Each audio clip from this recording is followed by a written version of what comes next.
안녕하세요 여러분, 책 읽어주는 누나입니다. 저희가 지금 있는 곳은 미국 와이오밍주 옐로스톤 파크 국립공원의 머드 볼케이노라는 곳인데요.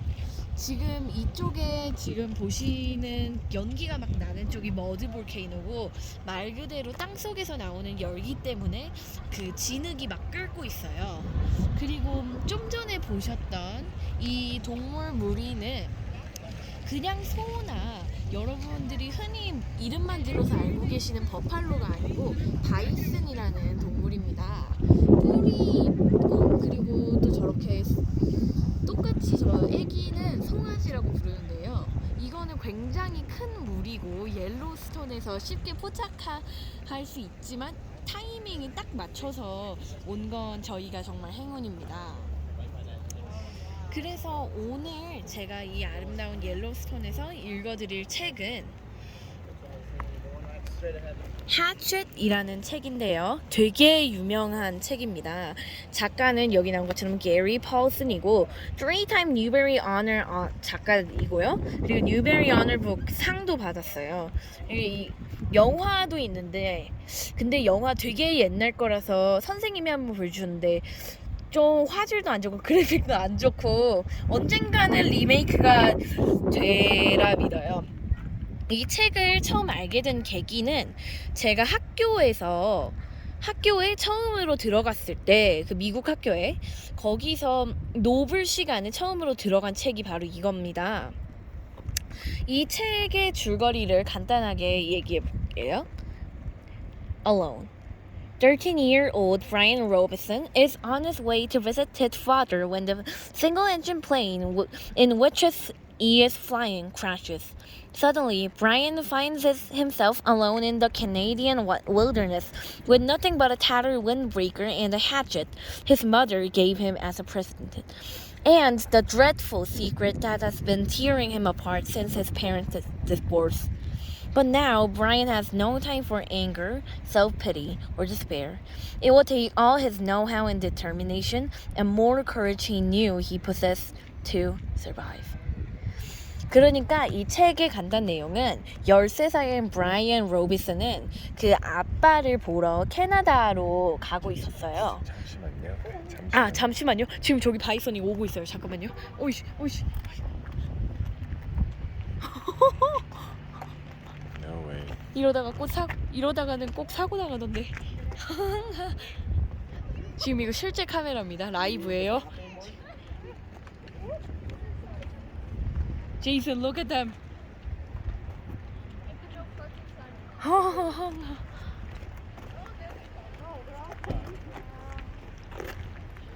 20m쯤 떨어져 있어야 된대요. 자, 그러면 다시 시작할게요. 네, 여러분 다시 왔습니다. 지금 바이슨 떼가 천천히 좀 전에 있던 들판에서 아래에 있는 숲속으로 이동하고 있어요.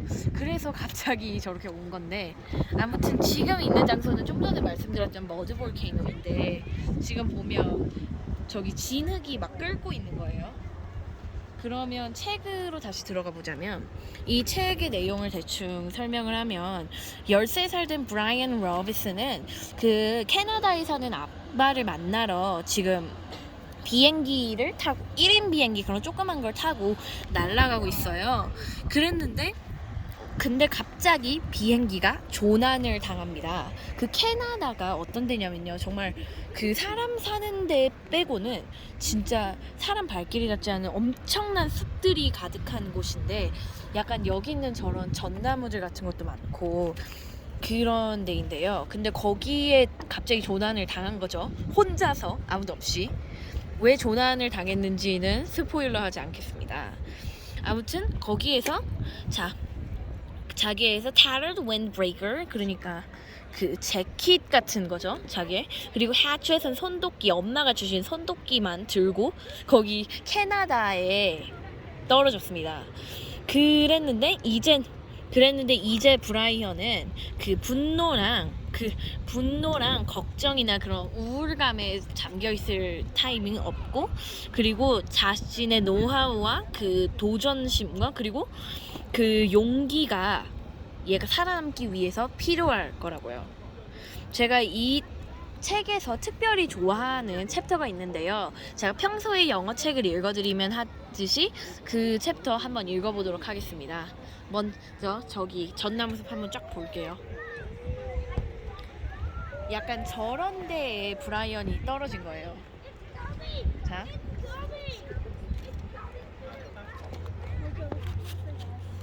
11. There were things to do.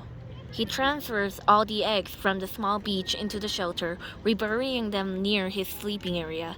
It took all his will to keep from eating another one as he moved them, but he got it done, and when they were out of sight again, it was easier. He added wood to the fire and cleaned up the camp area. A good laugh, that, cleaning up the camp. All he did was shake out his windbreaker and hang it into the sun to dry the berry juice that had soaked in and smooth the sand where he slept. But it was a mental thing. He had gotten depressed thinking about how they hadn't found him yet, and when he was busy and had to do something to do, the depression seemed to leave. So, there were things to do.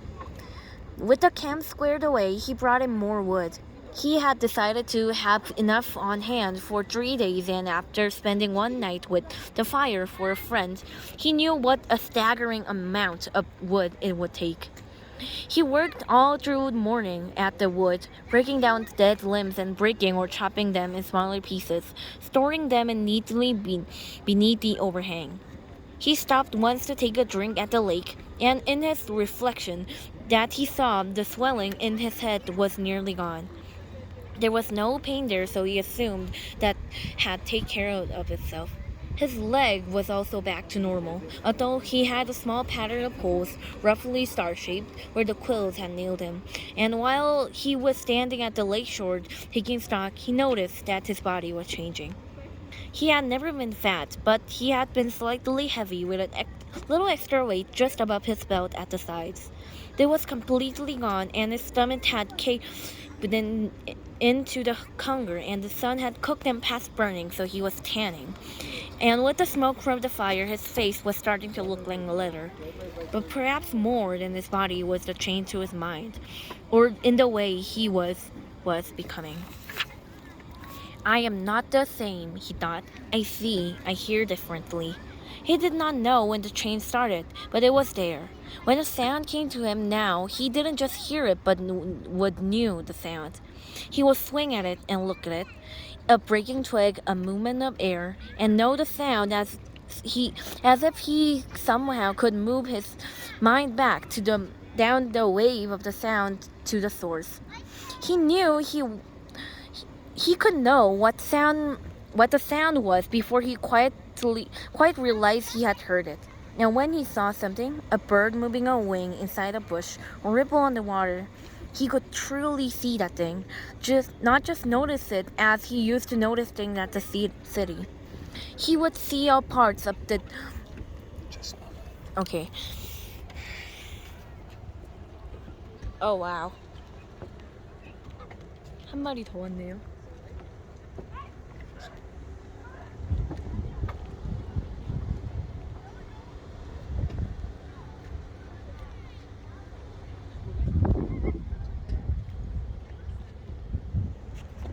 계속할게요. He would see all the parts of it, see the whole wing, the feathers, see the color of the feathers, see the bush, and the size and the shape and the color of its leaves. He would see the way light moved with the ripples on the water, and see that the wind made ripples and which way that wind had to blow to make the ripples move in a certain way. None of that used to be in Brian. Now it was a part of him, changed a part of him, grown part of him, and the two things, his mind and body, had come together as well, had made a connection with each other that he didn't quite understand. When his...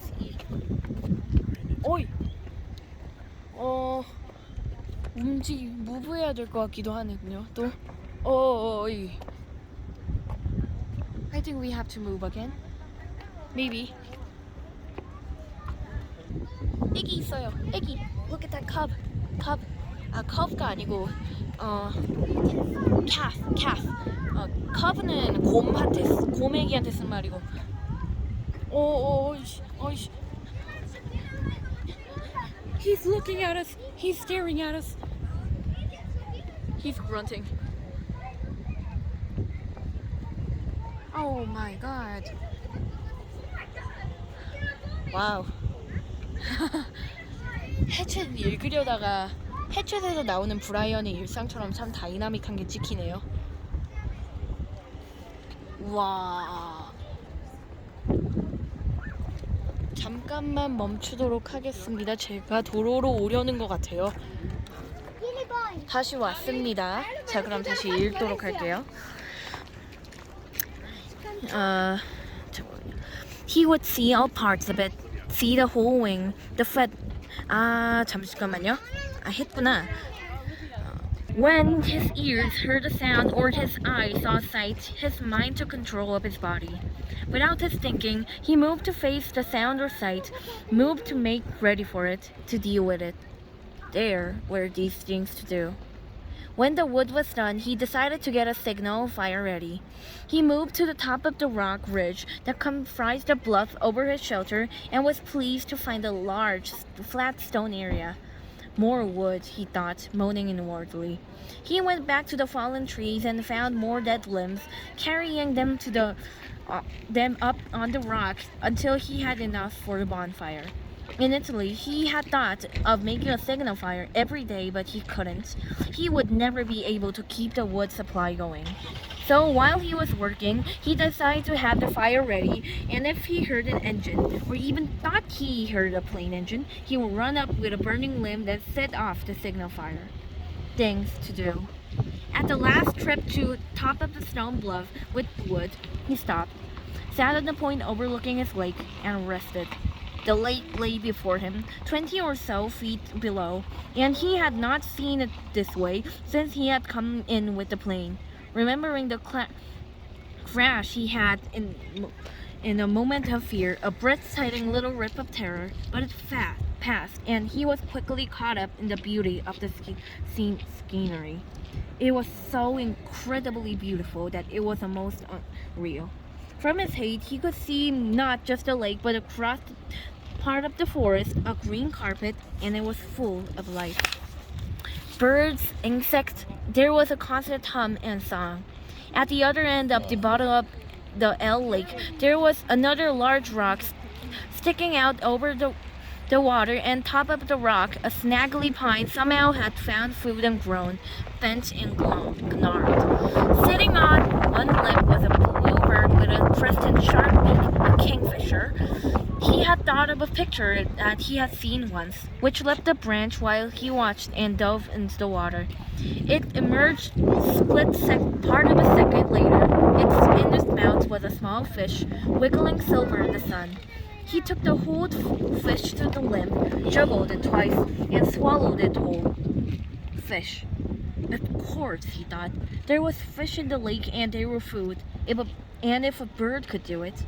He scrambled down the side of the bluff and trotted to the edge of the lake, looking down into the water.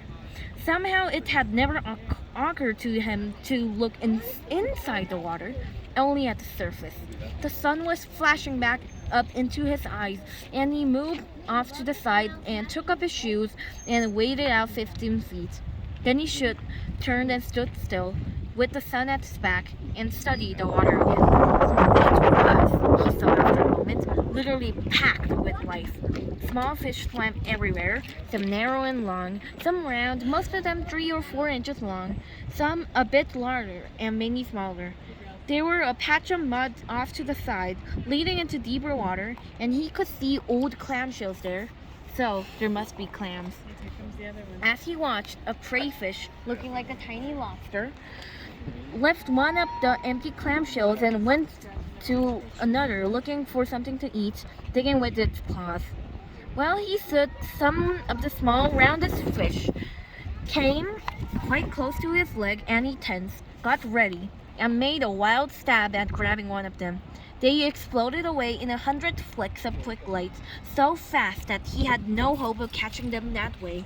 But they soon came back, seemed curious about him, and as he walked out from the water, he tried to think of a way to use that curiosity to catch them. He had no hooks or strings, but if he could somehow lure them into the shallows and make a spear, a small fish spear, he might be able to strike fast enough to get one. He would have to find the right kind of wood, slim and straight. He has seen some wood up along the lake that might work, and he could use the hatchet to sharpen it and shape it while he was sitting by the fire tonight. And that brought up the fire, which he had to feed again. He looked at the sun and saw it was getting late in the afternoon, and when he thought how late it was, he thought he ought to reward all his work with another egg, and made him think that some kind of dessert would be nice. He smiled when he thought of dessert, so fancy, and he wondered if he should move up the lake and see if he could find some raspberries after he banged up the fire, and while he was looking for the right wood for a spearwood, he thought, and it all rolled together, just rolled together and rolled over him. There were these things to do. 자, 여러분, 일단 해쳇에 대한 한 챕터는 끝났어요. 그러면 이 해쳇이라는 책은 게리 퍼슨 작가님이 쓰신 책으로 굉장히 유명한데, 근데 제가 이 책에 대해서 마음에 들었던 부분은 이게 해쳇이 같은 단어를 반복하거나 그런 비슷한 문장들을 반복해서 쓰면서 진짜 어떤 사람의 머릿속을 들여다보는 느낌을 줘요. 그게 사람이 조난을 당하면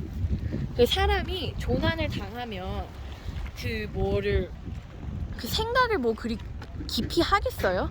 그냥 간단한 생각들만 할 텐데, 그런 것들을 마치 브라이언의 머릿속을 읽는 것처럼 너무 잘 나타내서 좋았고, 그리고 또 정말 이게 로빈슨 크루소 15소년 일대기였나?